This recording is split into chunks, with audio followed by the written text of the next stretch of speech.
Assalamualaikum warahmatullahi wabarakatuh. Bismillahirrahmanirrahim. Innal hamdalillah nahmaduhu wa nasta'inuhu wa nastaghfiruh wa na'udzu billahi min shururi anfusina wa sayyiati a'malina.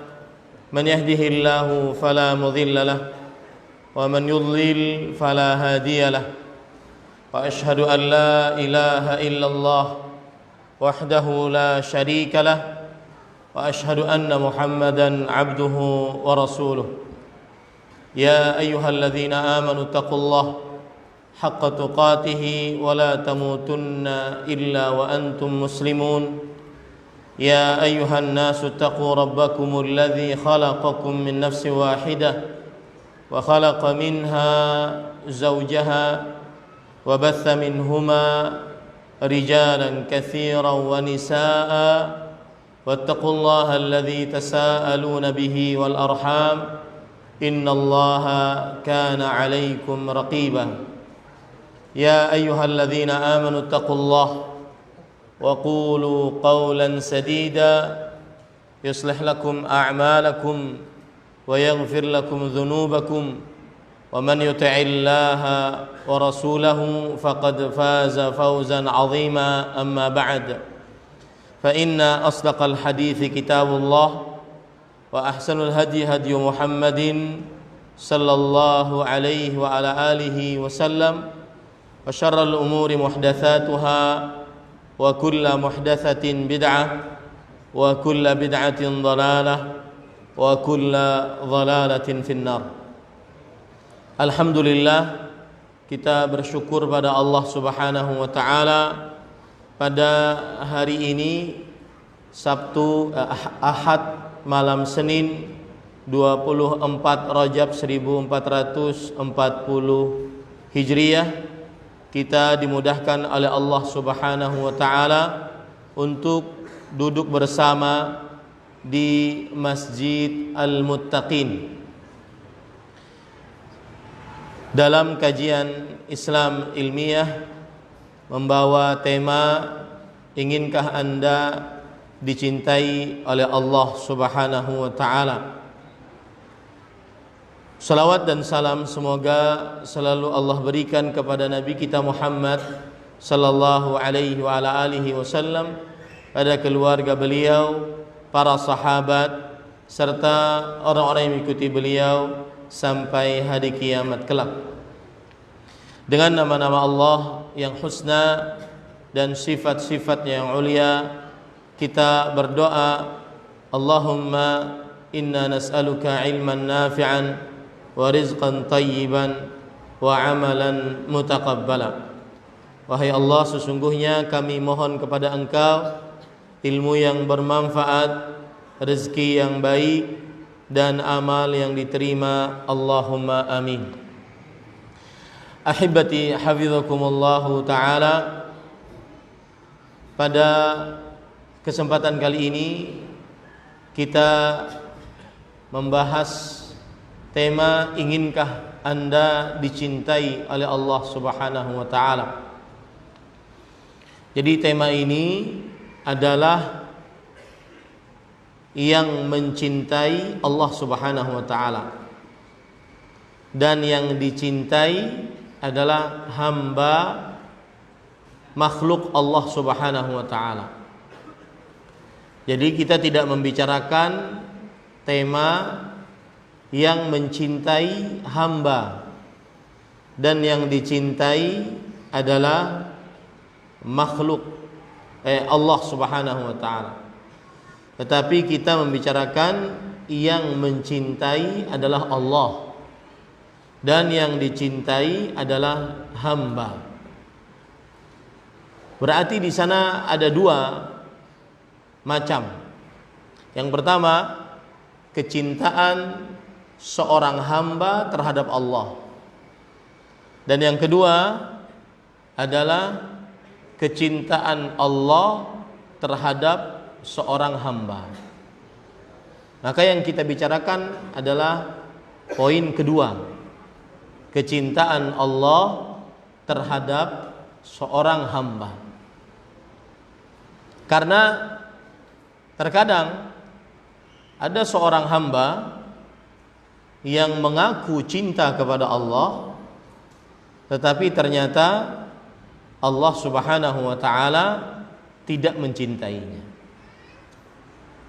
Jadi hanya sebatas klaim, pengakuan sepihak dari seorang hamba, tetapi ternyata Allah yang dia klaim mencintai, maka ternyata Allah tidak mencintainya. Maka kita ingin membahas tentang dicintai oleh Allah Subhanahu wa ta'ala, sehingga cinta kita tidak bertepuk sebelah tangan.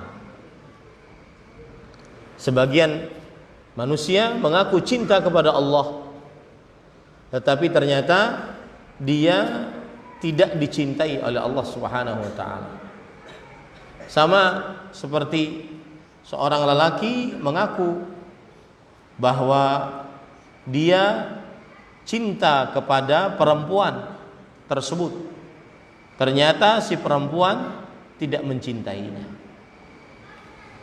Nah, ini jangan sampai kita bertepuk sebelah tangan, mengaku cinta, ternyata Allah yang dicintai tidak mencintainya. Tapi poin pertama dari tema inginkah Anda dicintai oleh Allah? Poin pertama temanya adalah ada apa di balik cinta Allah. Jadi apa istimewanya dicintai oleh Allah? Ingat ya, yang kita bicarakan bukan kita mencintai, tetapi kita dicintai. Apa istimewanya Allah mencintai kita? Maka ahibati hafizakumullahu ta'ala, istimewanya Allah Subhanahu wa ta'ala mencintai kita adalah masuk ke dalam surga dan diharamkan dari api neraka. Sebagaimana dalam hadis sahih Rasulullah sallallahu alaihi wasallam bersabda, "Lallah lan yulqi habibahu finnar." Yang artinya, demi Allah, sesungguhnya Allah Subhanahu wa taala tidak akan pernah memasukkan yang dicintainya ke dalam neraka. Ini keistimewaan orang yang dicintai oleh Allah, masuk ke dalam surga dan dijauhkan dari api neraka. Ini keistimewaan orang yang dicintai oleh Allah, dan itulah kesuksesan hakiki. Masuk ke dalam surga, jauh dari api neraka, itulah kesuksesan hakiki. Yaitu ketika Allah Subhanahu wa taala berfirman dalam surat Ali Imran ayat 185, kullu nafsin dha'iqatul maut wa innama tuwaffawna ujurakum yawmal qiyamah faman zuhziha 'anil nar wa udkhilal jannah faqad faz.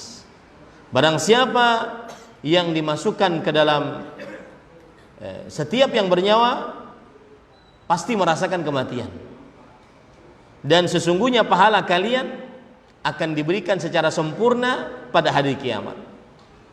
Siapa yang dijauhkan dari api neraka, dimasukkan ke dalam surga, sungguh dia adalah orang yang sukses. Maka ketika kita berbicara cinta Allah Subhanahu wa taala, indahnya dicintai oleh Allah yaitu dijauhkan dari api neraka, dimasukkan ke dalam surga. Maka ini berarti kesuksesan hakiki. Rasulullah sallallahu alaihi wasallam ketika membaca ayat ini, beliau mengatakan, wa mawdi'u sawti ahadikum fil jannah khairun minad dunya wa ma fiha. Tempat cemeti. Jadi ada cambuk, tempat cambuknya yang tidak ada harganya. Tempat cambuk kalian, tetapi itu di dalam surga lebih berharga dibandingkan dunia dan seisinya. Jadi orang yang masuk ke dalam surga benar-benar sukses dengan segala makna kesuksesan. Setelah beliau bersabda seperti itu, maka kemudian beliau membaca ayat tadi, surat Ali Imran ayat 185. Itu indahnya dicintai oleh Allah. Pasti masuk surga dan tidak akan pernah masuk ke dalam neraka. Karena Allah Subhanahu wa taala telah mengharamkan orang yang dicintainya dari api nerakanya Allah Subhanahu wa taala. Baik. Kemudian ahibati hafizakumullah taala, termasuk indahnya dicintai oleh Allah. Yang kedua, ada apa di balik cinta Allah? Yang kedua yaitu Allah Subhanahu wa taala akan memuji hamba tersebut di hadapan para malaikatnya. Kemudian Allah Subhanahu wa taala akan menjadikan seluruh penduduk bumi mencintainya. Sebagaimana dalam hadis Rasul sallallahu alaihi wasallam sahih, Nabi Muhammad sallallahu alaihi wasallam bersabda, "Innallaha idza ahabba 'abdan qala li Jibril, ya Jibril, inni uhibbu fulanan fa ahibbah." Sesungguhnya Allah Subhanahu wa taala jika mencintai seorang hamba, maka Allah akan mengatakan kepada Jibril, "Wahai Jibril, sesungguhnya aku mencintai fulan, maka cintailah dia." Fayuhibbuhu Jibril. Maka akhirnya Jibril alaihissalam mencintainya. Thumma yunadi fi ahli sama. Kemudian Jibril alaihissalam menyeru di tengah penduduk langit. Siapa penduduk langit? Para malaikat. Kemudian para malaikat, Jibril alaihissalam berkata, "Innallaha yuhibbu fulanan fa ahibbuh." Sesungguhnya Allah Subhanahu wa taala mencintai si fulan, maka cintailah ia oleh kalian seluruhnya, wahai para malaikat. Maka fayuhibbuhu ahlus sama, lalu seluruh malaikat mencintainya. Lihat indahnya dicintai oleh Allah. Allah akan memuji hamba tersebut di hadapan para malaikatnya, yang akhirnya seluruh para malaikatnya mencintainya. Kalau sudah dicintai oleh para malaikat, apa yang akan terjadi? Yang terjadi adalah thumma yudha'u lahul qabulu fil ard. Kemudian Allah Subhanahu wa taala meletakkan penerimaan untuk hamba tersebut di tengah makhluk-makhluk di muka bumi. Artinya dia disukai oleh para manusia. Ini yang kedua, indahnya dicintai oleh Allah. Di balik cinta Allah ada cinta malaikat, ada cinta seluruh penduduk bumi. Jika Allah mencintai si fulan, maka berarti Allah memuji fulan tersebut di hadapan para malaikatnya. Akhirnya para malaikatnya mencintainya, dan akhirnya seluruh penduduk bumi pun mencintainya. Itu indahnya dicintai oleh Allah Subhanahu wa taala yang kedua. Yang ketiga, indahnya dicintai oleh Allah Subhanahu wa taala, yaitu dalam hadis riwayat Imam Bukhari, hadis qudsi. Allah Subhanahu wa taala berfirman, "Man 'adali waliyan faqad adzantuhu bil harb. Barang siapa yang memusuhi wali-waliku, maka aku umumkan peperangan kepadanya. Aku umumkan peperangan kepadanya. Kemudian Rasulullah sallallahu alaihi wasallam bersabda, Allah Subhanahu wa taala berfirman, "Wala yazalu 'abdi wa ma taqarraba ilayya 'abdi bi syai'in ahabba ilayya mimma aftaradtu 'alaih." Tidaklah hambaku mendekatkan dirinya kepadaku dengan sesuatu yang paling aku sukai, yaitu dengan sesuatu yang aku wajibkan atasnya. Ini menunjukkan bahwasanya Allah sangat suka hamba yang lebih memperhatikan amalan wajib sebelum amalan sunnah. Kemudian Rasulullah SAW bersabda, Allah berfirman, "Wala yazalu 'abdi yataqarrabu ilayya bin nawafil hatta uhibbah." Masih saja hambaku mendekatkan dirinya kepadaku dengan amalan-amalan sunnah sampai aku mencintainya. Lihat di sini. Ada apa di balik cinta Allah? Kalau sudah aku mencintainya, kalau sudah Allah mencintainya, ada apa? Fa idza ahbabtuhu, jika aku mencintainya, kuntu sam'ahu alladhi yasma'u bih, wa basarahu alladhi yabtishu biha, wa rijlahu alladhi yamshi 'alaiha. Jika aku mencintainya, maka aku akan menjadi pendengarannya yang dengannya dia mendengar, penglihatan yang dengannya dia melihat, tangannya yang dengannya dia memegang, kakinya yang dengannya dia berjalan. Imam An-Nawawi rahimahullahu ta'ala menjelaskan hadis ini. Apa yang dimaksud menjadi pendengaran, menjadi penglihatan, menjadi tangan, menjadi kaki? Maksudnya adalah annallaha subhanahu wa ta'ala hadahu fi jami'i jawarihih. Allah subhanahu wa ta'ala memberikan petunjuk kepada hamba tersebut di sekujur tubuhnya. Seluruh anggota tubuhnya diberi petunjuk oleh Allah Subhanahu wa taala. Seluruh anggota tubuhnya diberi petunjuk oleh Allah, tidak melihat kecuali yang diridhai oleh Allah. Kalau ada yang diharamkan oleh Allah, maka akan dipalingkan matanya dari hal tersebut. Tidak mendengar kecuali yang diridhai oleh Allah. Kalau ada hal yang dimurkai oleh Allah untuk didengar, tidak diperdengarkan telinganya, dipalingkan oleh Allah. Entah dengan apa yang penting Allah memberikan petunjuk kepada anggota tubuhnya, tidak mengerjakan kecuali yang diridhai oleh Allah Subhanahu wa taala. Alangkah indahnya ini. Itu indahnya dicintai oleh Allah. Itulah dibalik cinta Allah Subhanahu wa taala. Sekujur tubuhnya dicintai, diberikan petunjuk oleh Allah Subhanahu wa taala. Hadis tadi diriwayatkan oleh Imam Bukhari dari sahabat Nabi Abu Hurairah radhiyallahu anhu. Belum selesai hadisnya. Kata Rasulullah sallallahu alaihi wasallam, berarti yang ketiga, indahnya dicintai oleh Allah, sekujur tubuhnya diberi petunjuk oleh Allah. Saya sering mengatakan, Pak, orang apabila tidak diberikan kesempatan untuk bermaksiat, itu salah satu nikmat Allah terbesar.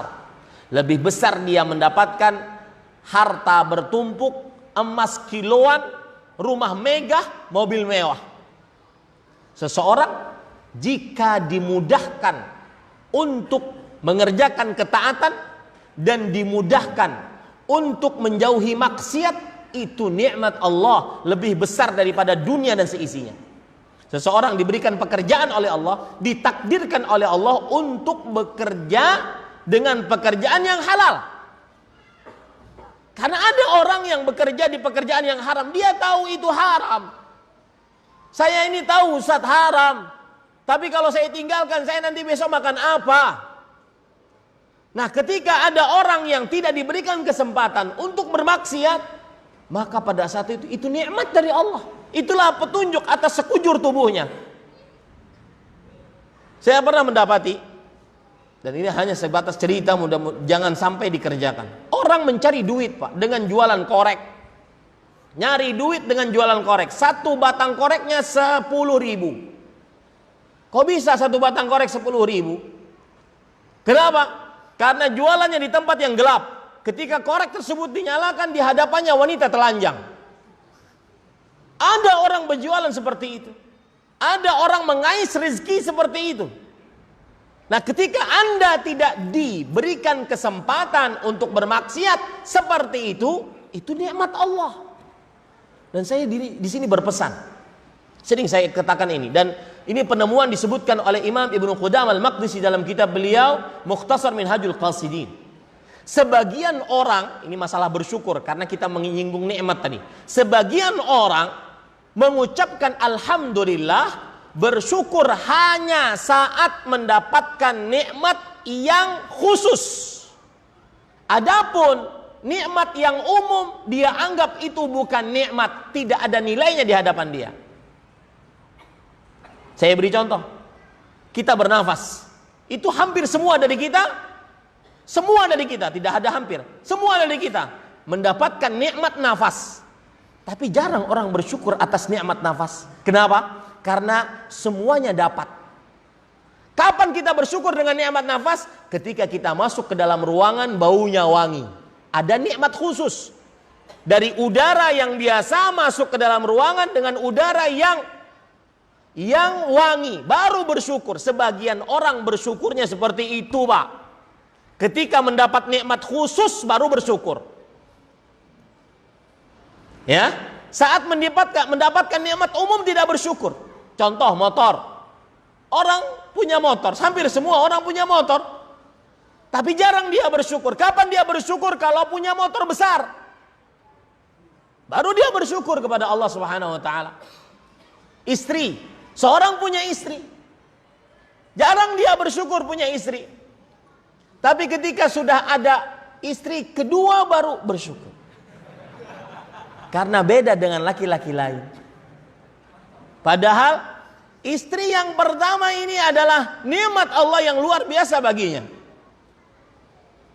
Ini Bapak Ibu saudara-saudari, bedakah hati-hati dengan cara bersyukur. Kita kadang kurang menikmati nikmat Allah Subhanahu wa taala dengan sebenar-benarnya.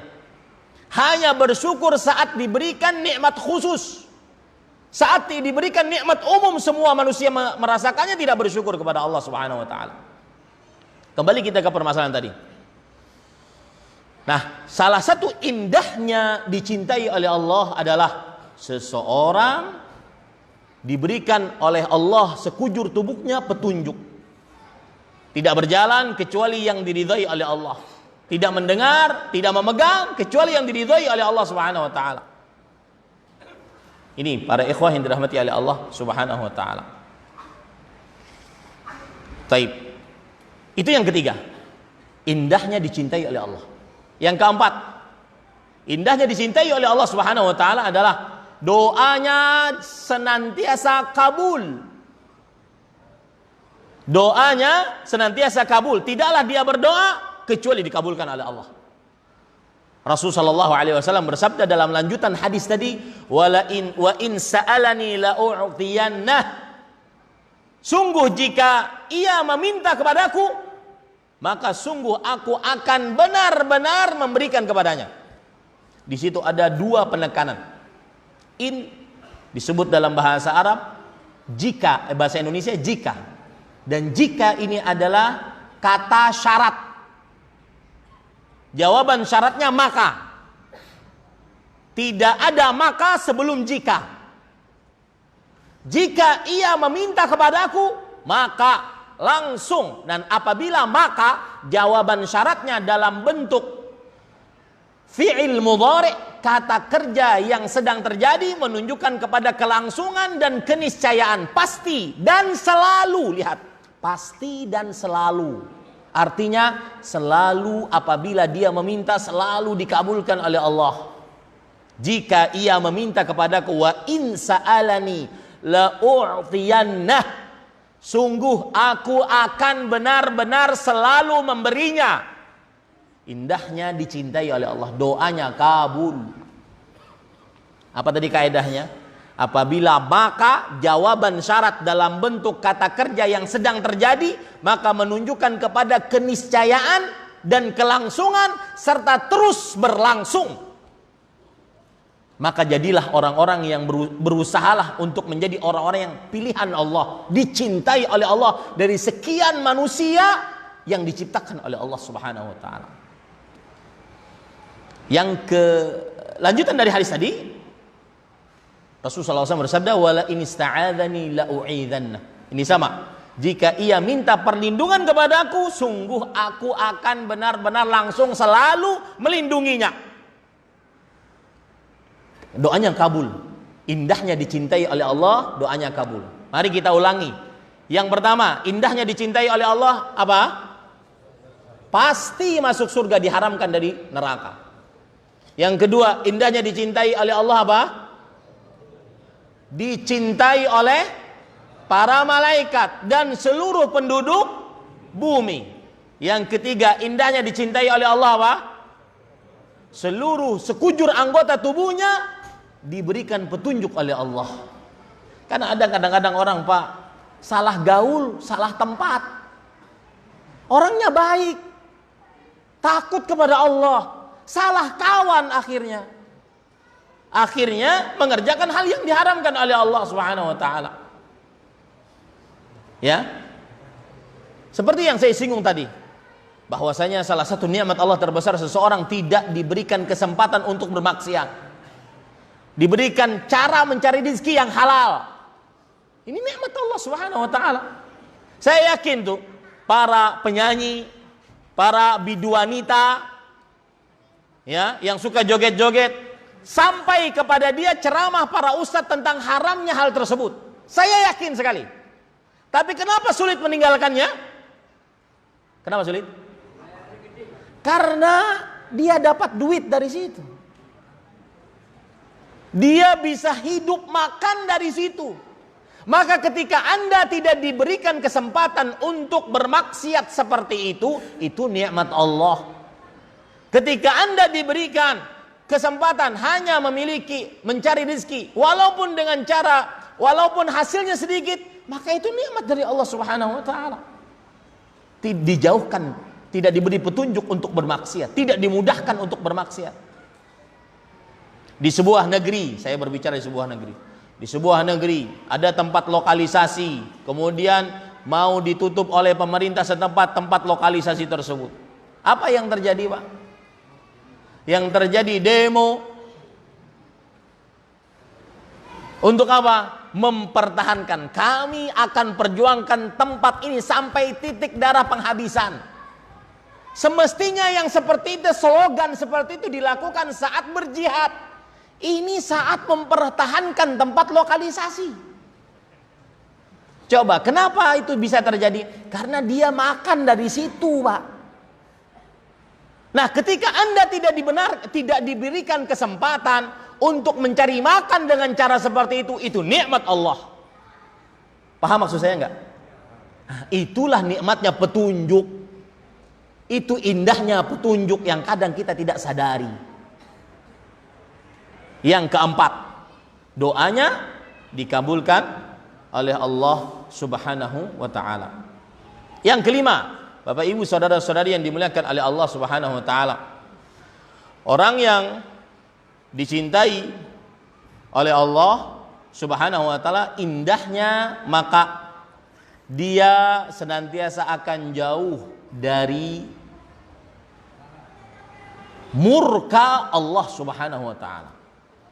Akan jauh dari laknat Allah Subhanahu wa taala. Sebagaimana dalam hadis yang diriwayatkan oleh Imam Bukhari dari Umar bin Khattab radhiyallahu anhu, beliau bercerita, anna rajulan ala ahdi Nabi sallallahu alaihi wasallam kana yudhiku Rasulullah sallallahu alaihi wasallam. Ada seorang di zaman Rasul sallallahu alaihi wasallam sering membuat Rasulullah sallallahu alaihi wasallam tertawa. Ini suka melucu. Maka ada manusia-manusia yang suka melucu. Ini tidak mengapa, asalkan jangan berdusta. Dan jangan mengatakan perkataan-perkataan yang kotor, keji, porno. Apalagi sampai menghina agama. Boleh saja. Ini buktinya. Karena yudhiku Rasulullah SAW. Sering membuat Rasulullah SAW tertawa. Ada orang di zaman Rasulullah SAW seperti itu. Wa kana Nabi sallallahu alaihi wasallam qad jaladahu fi syarab. Ternyata orang ini minum minuman keras. dicambuki oleh Rasul sallallahu alaihi wasallam. Fa utiya bihi yauman fa umira bihi fajulid. Kemudian setelah dicambuki, minum lagi dia, dicambuki lagi untuk yang keduanya. Lalu ketika kedua kali dicambuk, ada seseorang berkata, Allahumma al'anhu ma aktsara ma yu'tabih. Ya Allah, laknat si fulan. Sering sekali dia melanggar agar tidak minum minuman keras, malah dia minum minuman keras. Tuh, buktinya dicambuk lagi, dicambuk lagi. Apa kata Rasul sallallahu alaihi wasallam? La tal'anu. Jangan engkau laknat dia. Fa wallahi ma 'alimtu innahu yuhibbullaha wa rasulah. Demi Allah, aku tidak mengenal dia kecuali karena dia cinta kepada, aku tidak mengenal dia kecuali dia cinta kepada Allah dan Rasulnya. Ini menunjukkan, kata Al-Hafidh Ibnu Hajar di dalam kitab Al-Hafidh Ibnu Katsir Asy-Syafi'i di dalam kitab beliau, di dalam kitab tafsir beliau, dalla ala anna man la yuhibbullaha wa rasulah yul'an. Artinya, ini hadis ketika Rasul sallallahu alaihi wasallam melarang, meskipun orang tersebut minum minuman keras kemudian dicambuk, kemudian ada yang mendoakan agar orang ini dilaknat, Rasul sallallahu alaihi wasallam melarangnya. Ini hadis menunjukkan bahwasanya yang tidak dicintai oleh Allah dan Rasulnya, maka dia dilaknat. Pemahaman baliknya, indahnya cinta Allah. Yang kelima berarti orang yang dicintai oleh Allah tidak akan dapat laknat Allah subhanahu wa ta'ala. Tidak akan dapat laknat Allah subhanahu wa ta'ala. Ini para ikhwan yang dirahmati oleh Allah subhanahu wa ta'ala. Taib. Itu 5 istimewanya dicintai oleh Allah. Sekarang saya ingin nanya kepada Bapak Ibu, ingin dicintai oleh Allah? Ingin? Setelah mendapatkan keterangan ini, ingin dicintai oleh Allah? Nah, sekarang berarti Anda ingin dicintai oleh Allah di atas ilmu. Yang sebelumnya mungkin kalau saya tanya di awal tadi, Pak, Bu, ingin dicintai Allah? Ingin. Kenapa? Bingung jawabnya. Sekarang sudah tahu apa istimewanya dicintai oleh Allah Subhanahu wa taala. Nah, timbul pertanyaan yang kedua. Ini inti kajian kita. Jadi tadi itu pendahuluan. Ya. Inti kajian kita bagaimana cara dicintai oleh Allah Subhanahu wa taala. Bagaimana caranya dicintai oleh Allah Subhanahu wa taala. Ahibati hafizakumullahu taala, perhatikan baik-baik sekarang bagaimana cara dicintai oleh Allah Subhanahu wa taala. Kita harus mencari cara bagaimana Allah Subhanahu wa taala mencintai kita. Jangan sampai kita hanya saja yang mengklaim cinta kepada Allah, sedangkan ternyata Allah Subhanahu wa taala tidak mencintai kita. Baik. Sekarang saya akan sebutkan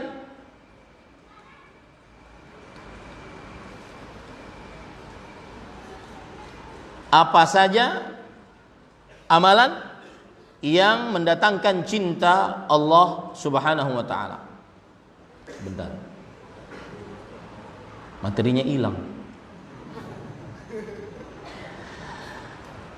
Taib. Para ikhwan yang dirahmati oleh Allah Subhanahu wa taala, yang pertama, amalan yang mendatangkan cinta Allah Subhanahu wa taala adalah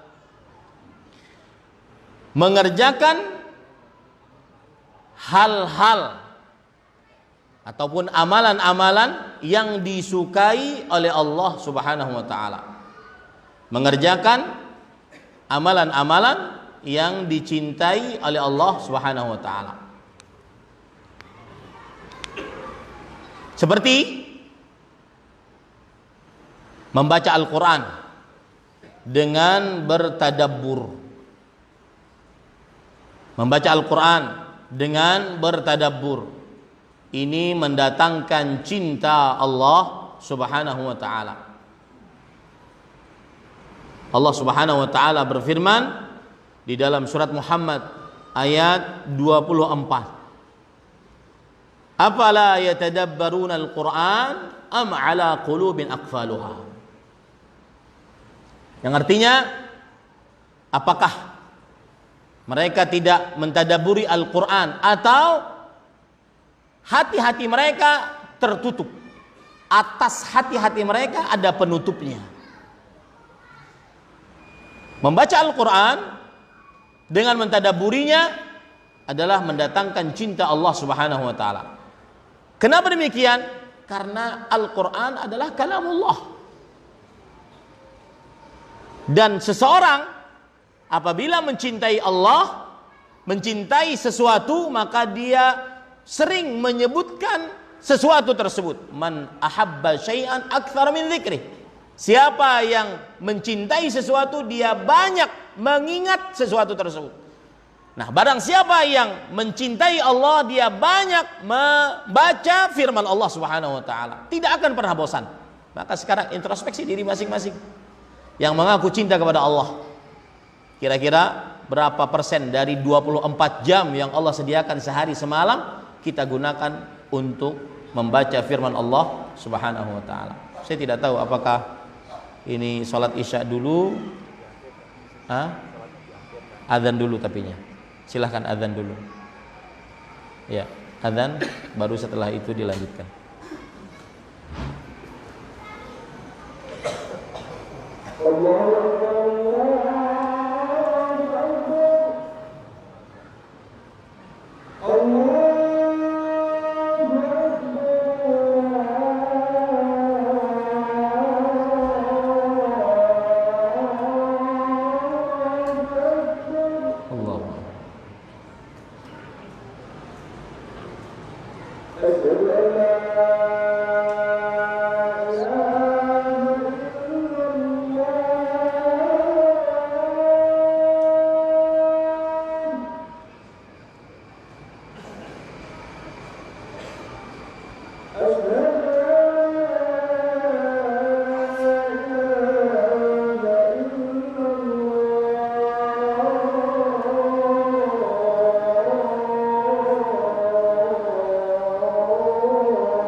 Sampai jam berapa Pak?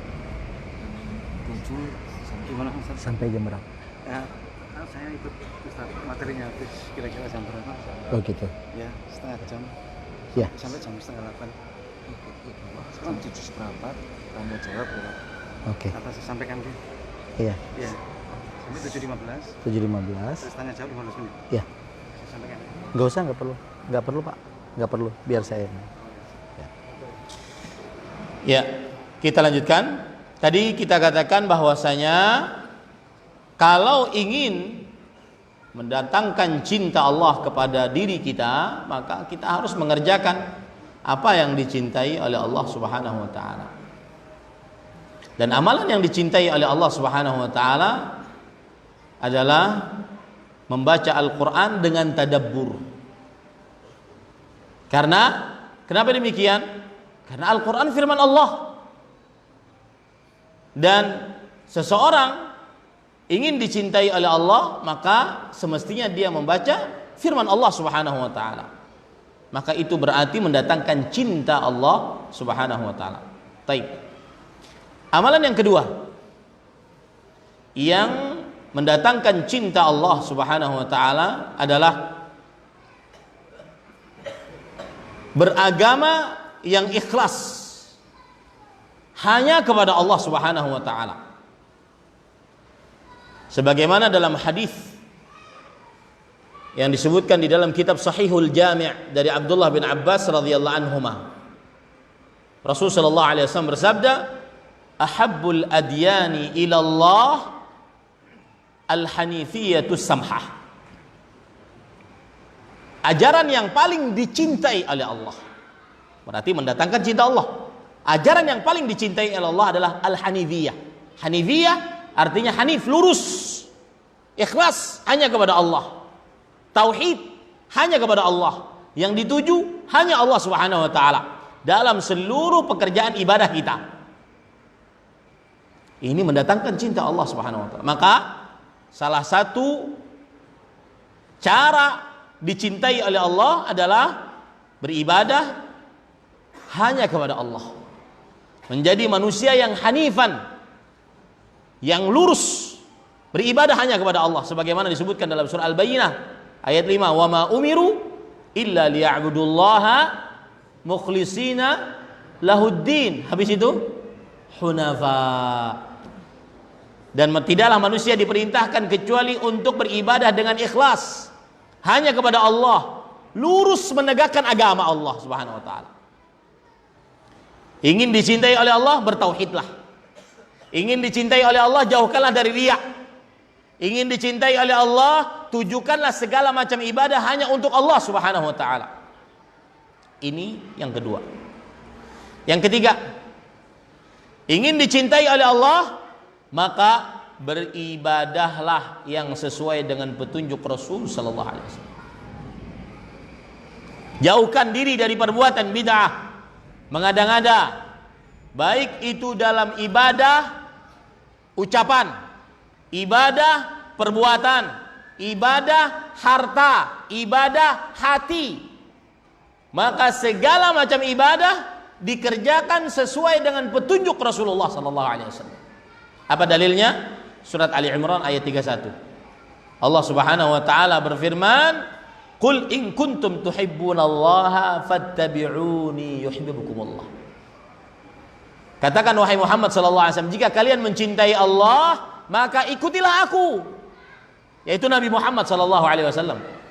Maka niscaya Allah langsung akan mencintai kalian dan selalu mencintai kalian. Kalau sudah dicintai oleh Allah apa? Wa yaghfir lakum dzunubakum wallahu ghafurur rahim. Dan Allah akan mengampuni dosa-dosa kalian dan Allah Maha Pengampun lagi Maha Penyayang. Berarti ditambahkan tadi yang keenam. Indahnya dicintai oleh Allah, diampuni dosanya. Di atas, poin di atas tadi. Indahnya dicintai oleh Allah, diampuni dosanya. Imam Ibnu Qayyim Al-Jauziyah berkata, "Wahia tusamma ayatul mahabbah." Surat Ali Imran ayat 31 disebut oleh para ulama sebagai ayat cinta. Bukan ayat-ayat cinta. Ayat-ayat cinta itu judul film. Ayat cinta. yaitu surat Ali Imran ayat 31. Siapa yang ingin dicintai oleh Allah, maka dia wajib mengikuti Nabi Muhammad sallallahu alaihi wasallam, menjauhkan dirinya dari segala macam perbuatan bid'ah. Terutama di zaman sekarang, Pak. Zaman sekarang orang kadang-kadang sudah ragu membicarakan ini bid'ah, ini sunnah. Jangan pernah bosan, karena itu ajaran Rasulullah. Kalau ditentang masyarakat, wajar. Begitulah para nabi ketika berdakwah. Kalau seandainya orang-orang mau senang selalu atas dakwah kita, nggak usah berdakwah. Tabiatud dakwah, tabiat berdakwah adalah senantiasa mendapatkan kecaman dari orang-orang yang tidak suka kepada kebenaran. Itu tabiat dakwah. Makanya Allah berfirman, wal 'asr innal insana fi khusr illa alladziina aamanu wa 'amilus shalihat wa tawashaw bil haq. Kalau sudah tawashaw bil haq, mendakwahkan kebenaran, apa yang akan terjadi? Tawashaw bis sabar. Disuruh sabar. Kenapa sabar? Karena pasti ada penolakan. Maka jangan pernah bosan, jangan pernah khawatir mendakwahkan ini bid'ah, ini syirik, ini tauhid, ini sunnah. Jangan pernah bosan. Karena balasannya cinta Allah. Mengajak manusia kepada amalan sunnah dicintai oleh Allah. Ini para ikhwan yang dirahmati oleh Allah Subhanahu wa taala. Yang ke berapa? 4. Ingin dicintai oleh Allah, jadilah orang yang ihsan. Ingin dicintai oleh Allah Subhanahu wa taala, maka jadilah orang yang berbuat ihsan. Apa itu berbuat ihsan? Berbuat kebajikan yang seakan-akan ketika dia berbuat kebajikan, dia melihat Allah di hadapannya. Atau ketika dia berbuat kebajikan seakan-akan Allah melihat kepadanya. Sebagaimana disebutkan oleh Allah dalam surah Al-Baqarah ayat 195. Innallaha yuhibbul muhsinin. Sesungguhnya Allah mencintai orang-orang yang berbuat ihsan. Ihsan di sini maksudnya adalah muraqabah. Merasa selalu diawasi oleh Allah. Berbuat ihsan ketika di dalam kamar sendirian dengan handphonenya. Berbuat ihsan ketika di dalam rumah sendirian dengan televisinya. Berbuat ihsan ketika safar sendirian. Ya. Kemarin saya dari Surabaya ke Gubeng, ke Solo balapan. Itu sebelum naik kereta, bahkan dari Banjarmasin saya sudah berdoa, ya Allah, mudah-mudahan teman satu kereta saya laki-laki. Karena kalau perempuan bahaya. Pasti ngobrol dan itu dosa. Bisa jadi cinta semalam. Ini jangan-jangan yang ketawa pengalaman nih. Hati-hati para ikhwah. Dan alhamdulillah samping saya laki-laki. Laki-laki berondong. Sopan lagi alhamdulillah. Nah, itu yang saya katakan tadi. Berdoalah kepada Allah agar diberi petunjuk kepada Allah. Dijauhkan dari maksiat. Kita tidak bisa menolak takdir Allah Subhanahu wa taala. Kalau seandainya di sampingnya perempuan, maka na'udzubillah. Apalagi laki-laki sangat lemah di hadapan para perempuan. Lemah. Ya, sangat lemah. Dan lemahnya laki-laki itu siapapun dari laki-lakinya pasti lemah. Jangankan ente-ente. Fir'aun kalau sudah berhadapan dengan perempuan, lelaki sebengis itu. Berhadapan dengan perempuan, dia bagaikan kerupuk melempem terkena air. Apa buktinya? Fir'aun lelaki paling bengis. Ketika dia bermimpi bahwasanya kerajaannya dia akan diambil oleh seorang laki-laki, maka dia memerintahkan seluruh laki-laki dibunuh, anak bayi-bayi dibunuh, yang laki-laki. Tapi ketika Musa bayi dilarutkan oleh ibunya ke sungai Nil, diambil oleh istri Firaun, kemudian dibawa ke hadapan Firaun, istrinya berkata, "La taqtuluh, asa an yanfa'ana wa nattakhidahu." Wahai Firaun, jangan bunuh ini ya. Jangan bunuh ini, oh anak ini. Mungkin dia bermanfaat untuk kita, atau kita jadikan anak. Apa yang dilakukan oleh Firaun? Melempem. Kebengisannya hilang. Itu Firaun, apalagi ente. Di hadapan perempuan sangat lemah, dan itu memang sudah di tabiat manusia laki-laki, lemah di hadapan perempuan. Wa khuliqal insanu dha'ifa. Manusia diciptakan oleh Allah dalam keadaan lemah. Sufyan bin Masruq Ats-Tsauri, ahli tafsir di generasi tabi'i, di generasi salafus saleh, beliau mengatakan yang dimaksud lemah manusia di sini adalah lemahnya laki-laki di hadapan godaan wanita. Percaya deh dari saya, percaya. Ini dari hati yang paling dalam. Jangan pernah main-main dengan godaan perempuan. Jangan sok kuat. Kamu tidak akan tahan. Kamu tidak akan kuat. Yang kuat hanya Nabi Yusuf alaihissalam. Ya, modal jenggot panjang, nggak akan kuat. Ini para ikhwan yang dirahmati oleh Allah. Nah, maksud muraqabah di sini ingin dapat cinta Allah, jadilah orang yang berbuat ihsan. Ihsan adalah merasa diawasi oleh Allah. Beramal seakan-akan kita melihat Allah, kalau tidak bisa maka Allah melihat kita, sebagaimana disebutkan oleh Rasul sallallahu alaihi wasallam dalam hadis riwayat Bukhari, an ta'budallah ka'annaka tarahu fa in lam takun tarahu fa innahu yaraka. Engkau beribadah kepada Allah seakan-akan engkau melihatnya. Jika engkau tidak melihatnya, maka ketahuilah Allah melihatmu. Maka silahkan para ikhwah praktekkan ihsan ini masing-masing dari kita. Dan saya berpesan, jenggot panjangmu bukan jaminan kamu selamat dari bermaksiat saat sendirian. Terutama saat berhadapan dengan media sosial, internet, televisi. Hati-hati. Kemudian amalan yang keberapa? Yang keempat apa kelima? Kelima. Ingin dicintai oleh Allah Subhanahu wa taala, berusaha menjadi orang yang bertakwa. Karena Allah hanya mencintai orang yang bertakwa. Sebagaimana disebutkan oleh Allah dalam surah At-Taubah ayat 4, "Innallaha yuhibbul muttaqin." Sesungguhnya Allah Subhanahu wa taala mencintai orang-orang yang bertakwa. Apa itu takwa? Syaqiq bin Abdullah atau Talq ibn Ali rahimahullah, beliau mengatakan, "At-taqwa huwa an ta'mala bi ta'atillah ala nurin min Allah, tarju thawab Allah wa tatruka ma'siyat Allah ala nurin min Allah, takhafu iqab Allah." Takwa adalah beramal dengan petunjuk dari Allah karena berharap pahala dari Allah, dan meninggalkan maksiat dengan petunjuk dari Allah karena takut siksa Allah. Itulah takwa. Berusahalah menjadi orang yang bertakwa, yang senantiasa mengerjakan perintah Allah dengan petunjuk dari Allah dan berharap surga Allah, dan menjauhi larangan yang dilarang oleh Allah dengan petunjuk dari Allah karena takut siksa Allah Subhanahu wa taala.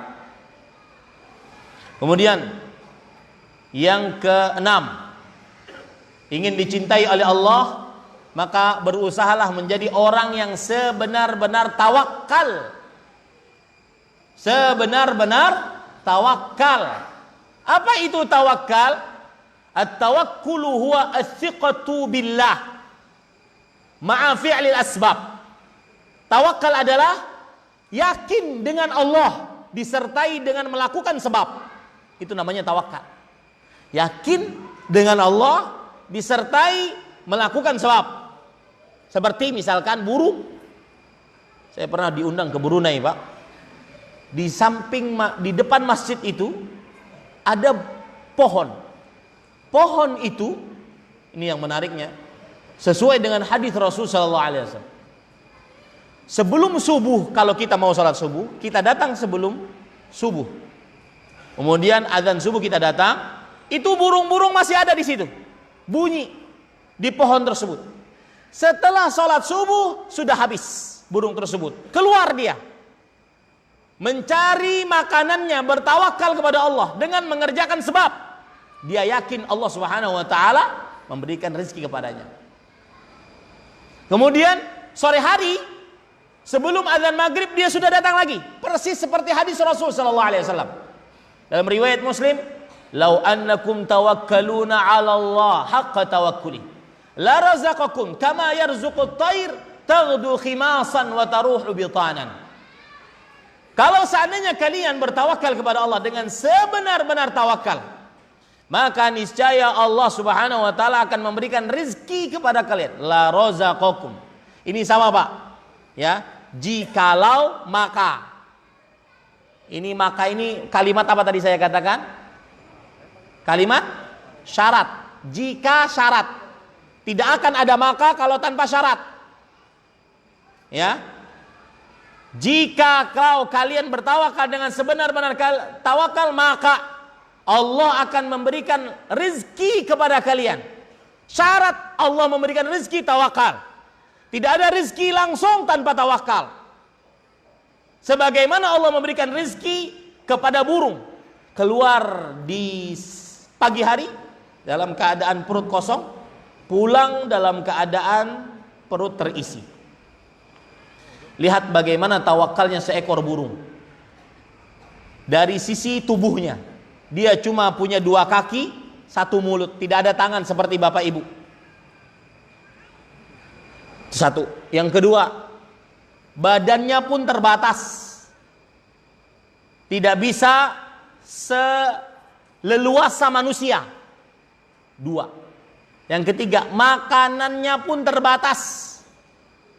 Tidak bisa seperti manusia. Manusia semua dimakan. Coba kita ukur ya. Makhluk pemakan daging, apa namanya?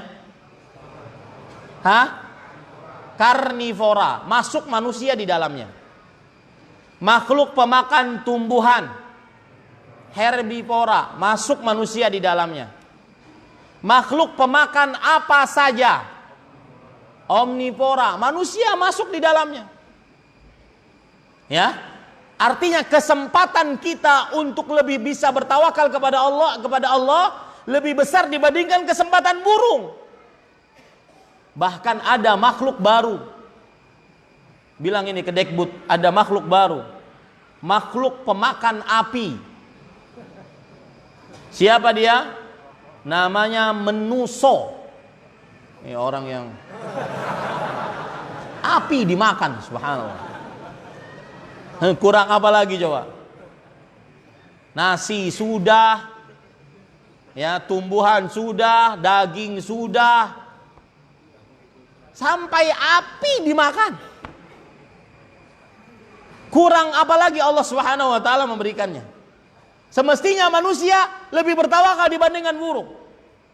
Yang keempat, burung ketika keluar dari sarangnya untuk mencari makanan, dia tidak terdaftar sebagai ASN, PNS. Dia tidak punya rumah makan, tidak punya warung soto, tidak punya rumah makan bebek, tidak punya. Dia keluar begitu saja mencari rezeki Allah. Ini namanya tawakal. Semestinya manusia lebih bisa bertawakal kepada Allah Subhanahu wa taala. Dan ingat, tawakal bukan berarti pasrah, tawakal juga mengerjakan sebab. Ada orang berzikir di atas sejadah, zikir terus. Setelah 1000 kali lihat di bawah sejadah, oh belum. Ketika ditanya, kenapa begitu? Tawakal kepada Allah. Nggak bisa. Tawakal bukan pasrah. Lihat Rasul sallallahu alaihi wasallam, Sayyidul Mutawakkilin.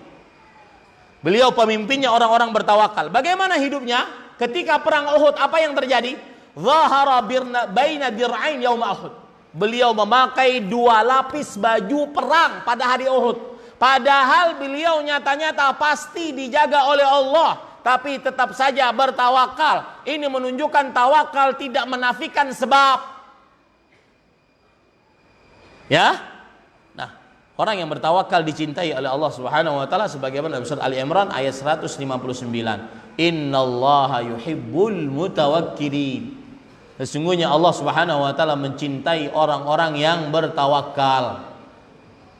Ada seorang pemuda pernah berkata kepada saya, "Ustadz, tolong nasihati saya yang sedang sedih." Kenapa? Karena tadi malam lamaran saya ditolak oleh seorang perempuan. Maka saya katakan, "Wahai saudaraku, bersabarlah. Kemudian berusahalah. Kemudian berdoalah. Berusaha kembali, berdoa, cari yang lain." Lalu setelah itu saya diam. Kemudian pemuda tersebut mengatakan, "Begitu aja nasihatnya, Ustaz?" Ya udah, itu saja nasihatnya. Ustadz ini tidak merasakan bagaimana sakitnya ditolak. Dan ini Ustadz penolakan yang ke-21 kalinya dari perempuan. Maka tetap saja kita katakan tawakal, usaha terus sampai Allah memberikan jodoh yang tepat untukmu. Ya, tawakal.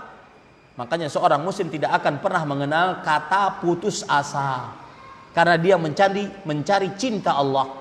Dan cinta Allah hanya didapat ketika seseorang bertawakal kepada Allah Subhanahu wa ta'ala. Yang ke berapa? 7. Yaitu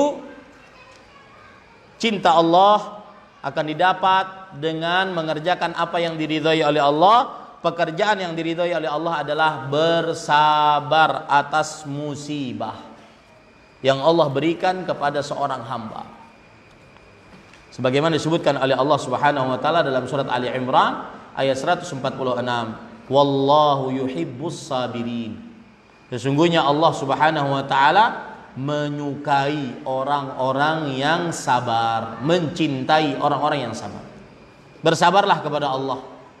Bersabar, lisannya tidak mengucapkan apa yang dimurkai oleh Allah. Anggota tubuhnya tidak mengerjakan apa yang dimurkai oleh Allah. Hatinya tidak menggerutu atas apa yang diberikan oleh Allah Subhanahu wa taala. Itu namanya bersabar. Ya, sabar itu 3. Menjaga lisan, menjaga anggota tubuh, menjaga hati. Makanya Rasulullah sallallahu alaihi wasallam ketika meninggal anak beliau Ibrahim saat umur 16 bulan, maka beliau menangis. Abdurrahman bin Auf mengatakan, "Ya Rasulullah, ma hadzal buka?" Wahai Rasulullah, ini tangisan apa? Alam tanhana 'anil buka? Bukankah engkau melarang kita untuk menangis? Maka kata Rasul sallallahu alaihi wasallam, beliau bersabda, "Innal qalba la yahzan." Kalau orang dapat musibah, hati pasti sedih. Itu tidak mengapa. Wa innal 'aina la tadba. Kalau orang dapat musibah, air mata berlinang, itu tidak mengapa. Itu tidak menafikan kesabaran.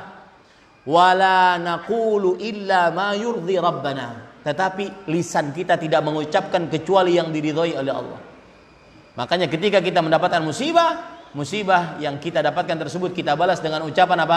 Inna lillahi wa inna ilaihi raji'un. Apapun musibahnya. Baik itu kekurangan harta, kekurangan nyawa, rasa takut, maka mengucapkan innalillahi wa inna ilaihi raji'un. Kemudian yang terakhir, para ikhwan yang dirahmati oleh Allah Subhanahu wa taala, amalan yang ke-8 yang mendatangkan cinta Allah, sebagaimana hadis yang kita sudah sebutkan, lebih memperhatikan yang wajib dibandingkan yang sunnah, dan mengamalkan amalan-amalan sunnah untuk menyempurnakan yang wajib. Itu mendatangkan cinta Allah. Memperhatikan yang wajib sebelum yang sunnah, dan memperbanyak amalan sunnah untuk menyempurnakan yang wajib. Sebagaimana hadis yang sudah saya sebutkan riwayat Bukhari. Nah, hadis ini perhatikan, selalu dalam benak kita kalau beramal, maka perhatikanlah amalan wajib. Contoh, menyambung silaturahim. Yang paling kita wajib sambung adalah orang yang paling dekat dengan kita. Orang tua ke atas, saudara, anak, paman, keponakan, itu yang paling wajib kita sambung. Adapun keluarga, misalkan mohon maaf, keluarga istri, mertua, kakak istri, adik istri, maka ini kalah kedudukannya dengan rahim-rahim kita. Sebagian kadang-kadang dia baik kepada keluarga istri, tetapi tidak baik kepada kerabat-kerabatnya yang merupakan rahimnya, ini salah. Atau dia baik kepada ustadznya, tetapi kepada rahim-rahimnya dia jauh. Maka saya berpesan para ikhwah, yang memutuskan hubungan rahim amalannya tidak terangkat ke langit. Sekarang cek kita masing-masing rahim yang dekat-dekat dengan kita. Ke atas orang tua, ya, bapak ibu, kakek nenek, cek itu. Apakah hubungan kita baik atau tidak? Ke bawah anak-anak, cucu, cek itu. Kemudian ke samping kakak adik kita, cek itu. Hubungan kita yang rahim dengan kita, baik enggak? Ini dahulu. Skala prioritas Islam mengenal namanya skala prioritas dibandingkan yang lainnya. Kita berbuat baik kepada orang lain tetapi tidak ada hubungan rahimnya.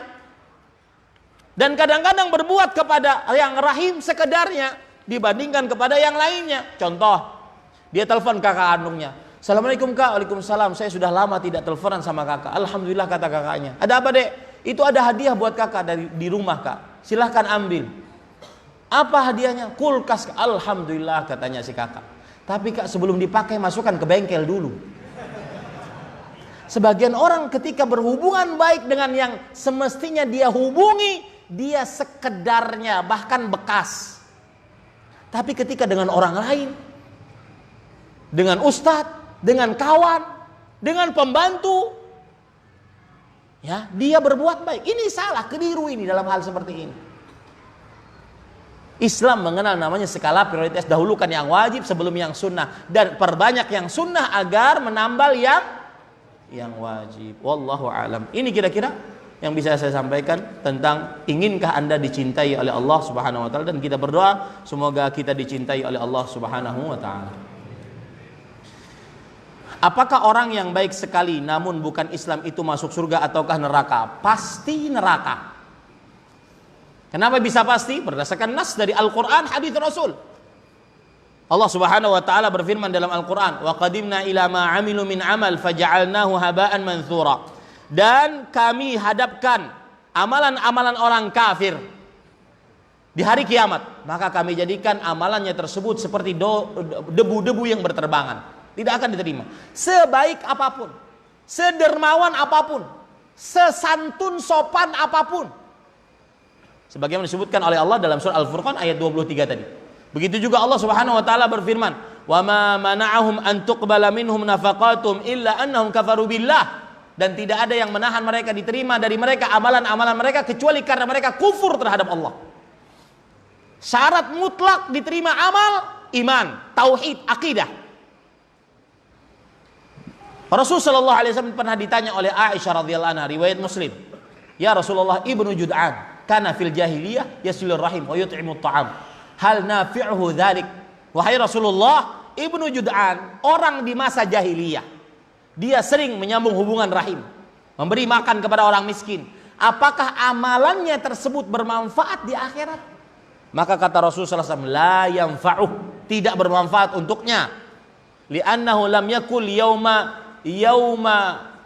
idzin rabbighfirli khati'ati yaumaddin. Karena dia belum pernah selama hidupnya beriman kepada Allah, dia belum pernah berdoa kepada Allah agar diampuni dosanya oleh Allah Subhanahu wa taala. Maka sebaik apapun tidak akan diterima oleh Allah Subhanahu wa taala. Allahu alam.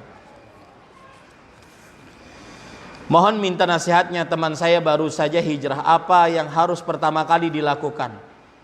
Maaf, hanya masih fakir ilmu, belum bisa memberikan banyak nasihat. Maka jawabannya, yang paling wajib dilakukan oleh orang yang baru kembali ke jalan Allah, atau istilah anak milenial hijrah, adalah menuntut ilmu secara sistematis. Ya, tuntut ilmu. Sistematis itu bagaimana? Lihat contoh, misalkan rukun Islam. Pelajari dari mulai 2 kalimat syahadat sampai menunaikan ibadah haji dengan dalil-dalilnya. Yang hadir di sini yang belum pernah belajar tentang rukun Islam dari mulai awal sampai akhir, panggil ustadznya. Ustadz, ajari kami rukun Islam dari awal sampai akhir, pakai dalil. Dan itu bukan kerjaan anak pesantren, itu wajib dipelajari oleh setiap seorang muslim. Itu yang paling wajib dia lakukan. Ya, kemudian berdoa kepada Allah agar dia istiqamah, karena nanti ada ujian. Ahasiban nas an yutraku an yaqulu amanna wa hum la yuftanun. Apakah manusia dibiarkan untuk mengucapkan kami telah beriman dalam keadaan mereka belum diuji oleh Allah? Pasti ada ujian. Yang meniti jalan Allah, yang berhijrah pasti ada ujian. Maka berdoa agar istiqamah saat ujian itu datang. Yang ketiga, bersyukur kepada Allah bahwasanya dia telah diberikan keinsafan untuk meniti jalan Allah, untuk berhijrah kembali kepada jalan Allah Subhanahu wa taala.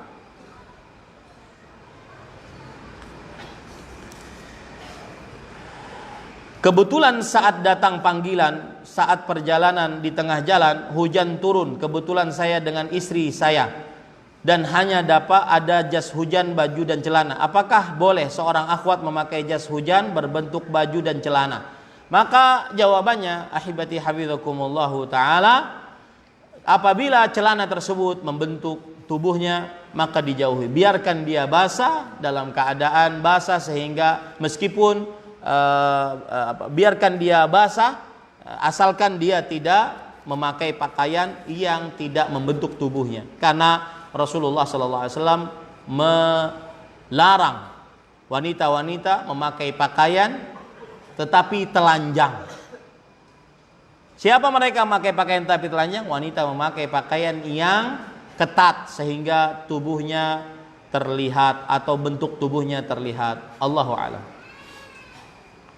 Di surat At-Tin telah dijelaskan bahwa Allah menciptakan manusia dengan sebaik-baiknya. Kenapa masih ada orang yang suka merendahkan orang lain dilihat dari segi harta, jabatan dan fisiknya, terutama dalam mencari pasangan hidup? Nah, ini para lelaki kayaknya ditolak ini. Maka jawabannya, ya, kalau ditanya kenapa, itulah tabiat manusia. Mereka lebih suka melihat duniawinya dibandingkan agamanya. Dan saya kasih nasihat kepada para perempuan. Hadis Rasul nasihatnya, idza ja'akum man tardawna dinahu wa khuluquhu fazawwiju.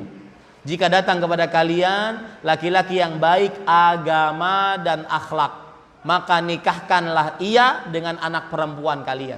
Terima pinangan laki-laki yang baik agama dan akhlaknya. Begitu juga kepada para lelaki. Jangan yang dicari cuma cantiknya saja, tetapi dia tidak paham agama. Ya. Ini seperti wanisa, kata Rasul sallallahu alaihi wasallam, sinfani min ahlin nar. Perhatikan ibu-ibu. Dua golongan manusia perempuan dari penghuni neraka. Yang pertama, nisaun kasiyat, wanita-wanita yang memakai pakaian tetapi telanjang. Tafsiran dari wanita memakai pakaian tetapi telanjang banyak. Satu, wanita memakai pakaian tetapi telanjang karena sebagiannya terbuka. Satu. Yang kedua, wanita memakai pakaian tipis sehingga telanjang, seperti telanjang. Seluruh tubuhnya, warna kulitnya terlihat. Yang ketiga, wanita memakai pakaian tetapi telanjang, wanita memakai pakaian tetapi ketat sehingga bentuk tubuhnya terlihat. Yang keempat, wanita memakai pakaian tetapi telanjang, diberikan oleh suami pakaian tapi tidak bersyukur kepada suami, tidak pernah mengatakan jazakallahu khairan kepada suami, berterima kasih atas kebaikan suami, bahkan kadang-kadang malah merendahkan pemberian suami atau lupa kepada pemberian suami. Yang kelima, wanita memakai pakaian tetapi telanjang, maksudnya adalah wanita-wanita yang berpakaian, penampilannya oke, bulu matanya gelombang samudera Nusantara, kemudian tambal alis sulam, kemudian rambutnya hair extension, disambung segala macam, kemudian kuku, pedi medicure. Perhatian dia kepada penampilannya, berpakaian. Mungkin jilbabnya, abayanya ribuan, cadarnya jutaan, cadarnya mungkin ratusan ribu cadar saja. Berpakaian dia bagus, tetapi telanjang. Telanjang maksudnya nol dari ilmu agama. Nah, ini perhatian kepada para lelaki. Ya, jangan cuma modal cantik, tetapi ternyata bodoh agama. Bodohnya kuadrat lagi, pangkat 9. Ya, tidak bisa ngaji, nggak bisa sholat. Nah, bagaimana nanti ketika mempunyai anak? Ya, dan laki-laki jangan sok superhero. Nanti saya yang akan ngajarinya, Ustaz. Saya yang akan ngajarinya. Ente yang diajari dia. Maksudnya waktunya habis, kita sudah mencari rezeki ke sana kemari, waktu kita habis. Istri kita lah yang ngajari anak-anak kita. Waktu kita habis para ikhwah di luar. Kalau saya sudah sampai rumah capek kita. Ya, maka jangan cari perempuan, mohon maaf, yang dungu agama. Ya, yang tidak paham tentang agama. Carilah perempuan yang memang paham tentang agama. Wallahu a'lam. Apakah seorang copet yang ketangkap warga termasuk dicintai oleh Allah? Karena dengan begitu Allah memberhentikan dosa dia yang terus-menerus akan dilakukan. Maka jawabannya yang jelas copetnya haram. Itu dulu yang harus dia pikirkan. Dia bertobat dari copetnya, haram itu. Kemudian dia memperbaiki dirinya oleh Allah Subhanahu wa taala.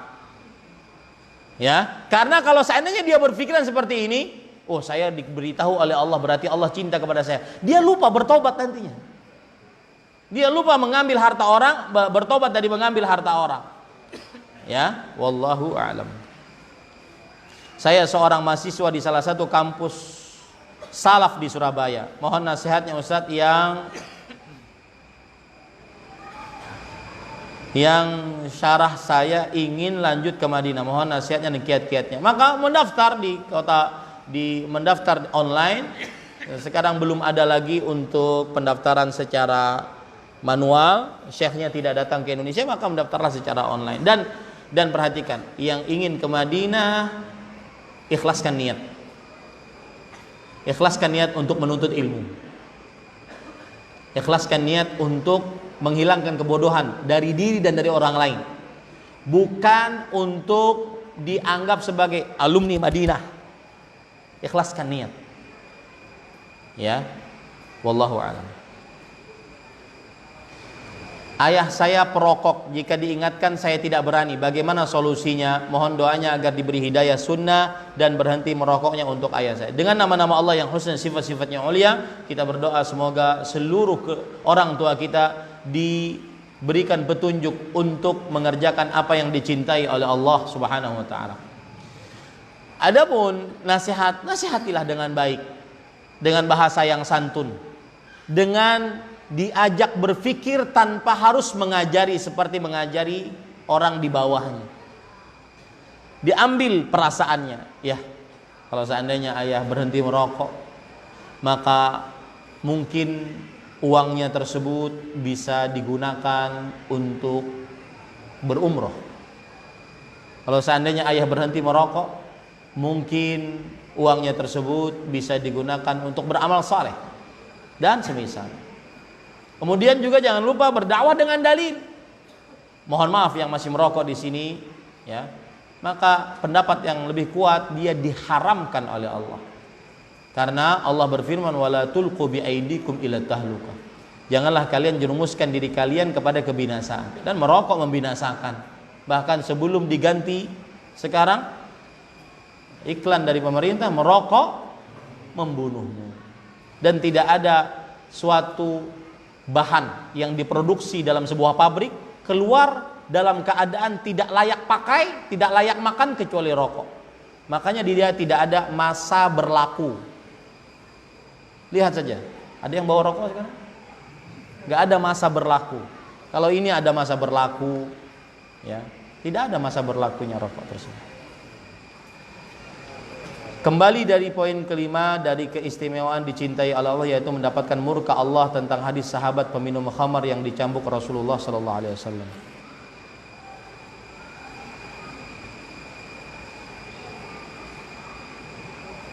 Maksudnya begini para ikhwah, salah satu istimewanya dicintai oleh Allah adalah tidak dilaknat oleh Allah Subhanahu wa taala. Itu istimewanya. Bagaimana cara menasihati teman saya yang masih pelacur untuk bertobat?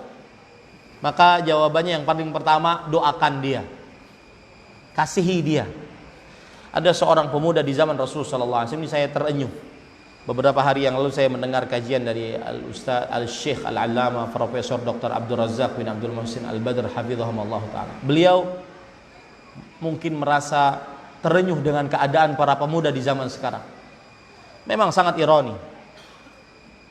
sebuah banyak perbuatan nista di zaman sekarang yang mungkin tidak pernah ada di zaman dahulu sebelumnya.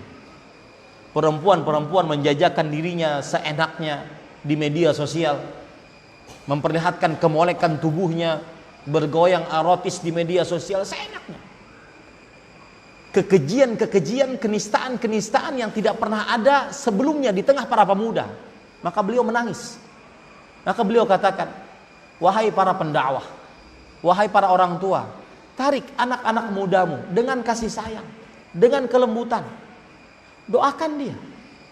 Sebagaimana Rasulullah SAW ketika datang seorang pemuda, wahai Rasulullah, saya ingin berzina, kata pemuda tersebut.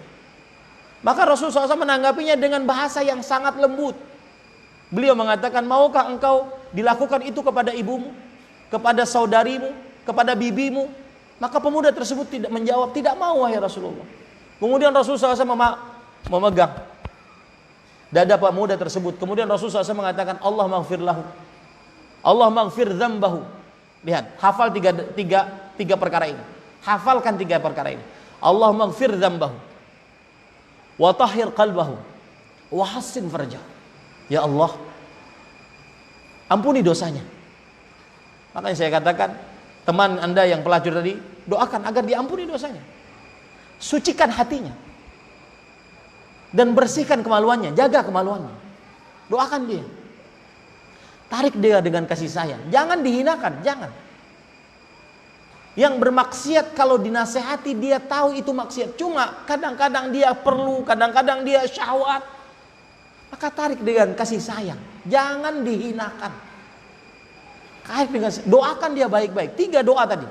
Allahumma ghfir dzambahu wa tahhir qalbahu wa hassin farjahu. Ya Allah, ampuni dosanya.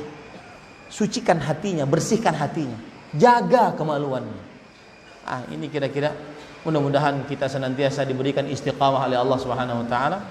Apa yang baiknya dari Allah Subhanahu wa taala, semoga kita bisa bertemu lagi dalam majlis-majlis ilmu di dunia.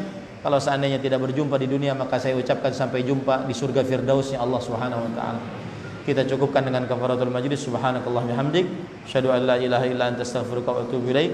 Wassalamualaikum warahmatullahi wabarakatuh.